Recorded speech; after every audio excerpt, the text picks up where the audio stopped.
Hi, my name is Paul McMillan. The purpose and mission of this channel, Sick from Serving, is to have veterans help other veterans get access to appropriate health care and compensation for deployment-related illnesses by telling their individual stories.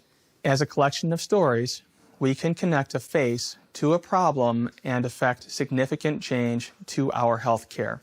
The VA states that between 2014 and 2019, there were 186,674 submissions on the burn pit registry, including mine. When it comes to vets getting the medical care they desperately need, history seems to be repeating itself. First, Veteran Affairs did not recognize Agent Orange as a presumptive positive for receiving care and compensation until the Agent Orange Act of 1991. American involvement in Vietnam ended in 1975. And to this day, the VA continues to actively fight and avoid compensating veterans from Vietnam. Second, Disabled American Veterans, DAV, tracking Gulf War Syndrome states that approximately 200,000 of the 650,000 service members deployed have Gulf War illness symptoms. If the VA has announced a number of service members affected, I have not found it yet.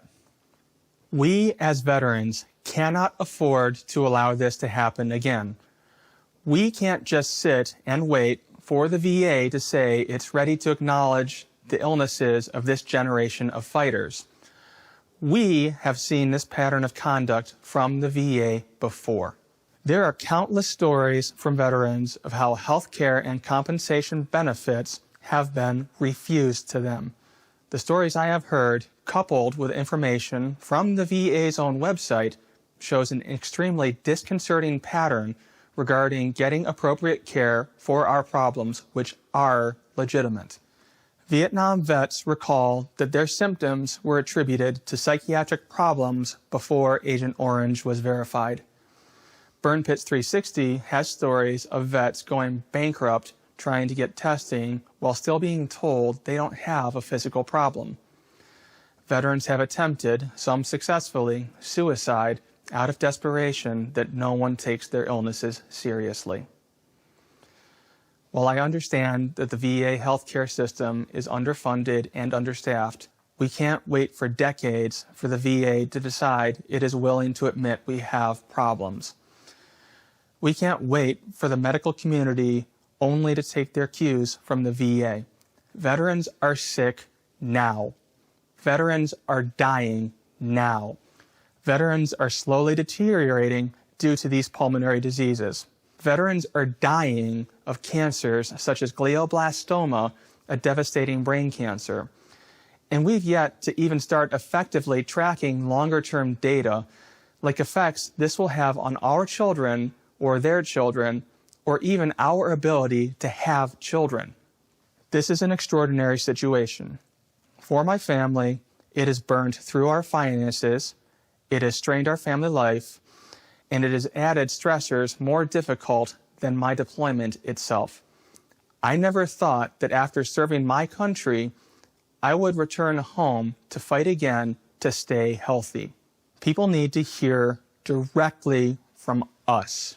This venue is precisely such a place. We need veterans to share your stories and help build awareness. We need to share our stories with each other so we can learn from each other. We need to help each other because if we leave it up to the DoD and the VA, we will be waiting for years, likely decades. Many veterans don't have that long. We can find doctors who are willing to listen to us and take us seriously. We need to be able to hear the most powerful words my trusted physician told me and so many veterans need to hear. You are not crazy. I've shared my story on this channel and I'm asking you to help by doing the same. Thank you.